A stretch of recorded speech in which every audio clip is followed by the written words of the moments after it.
Let this sink in. Hindi po kinlear ng COA ang Office of the Vice President. At yan po ay sinabi mismo ng COA sa kanilang sulat noong February 2026. May notice of disallowance po sa 2022 at ito po ay inapila ng Office ng Vice President, pero wala pong sinasabi ang COA na naklear sila.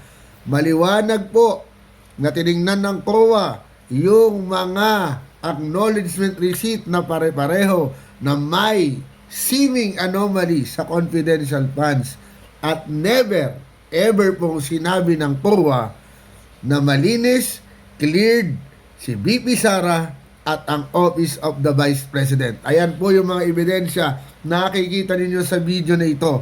COA na mismo ang nagsabi niyan.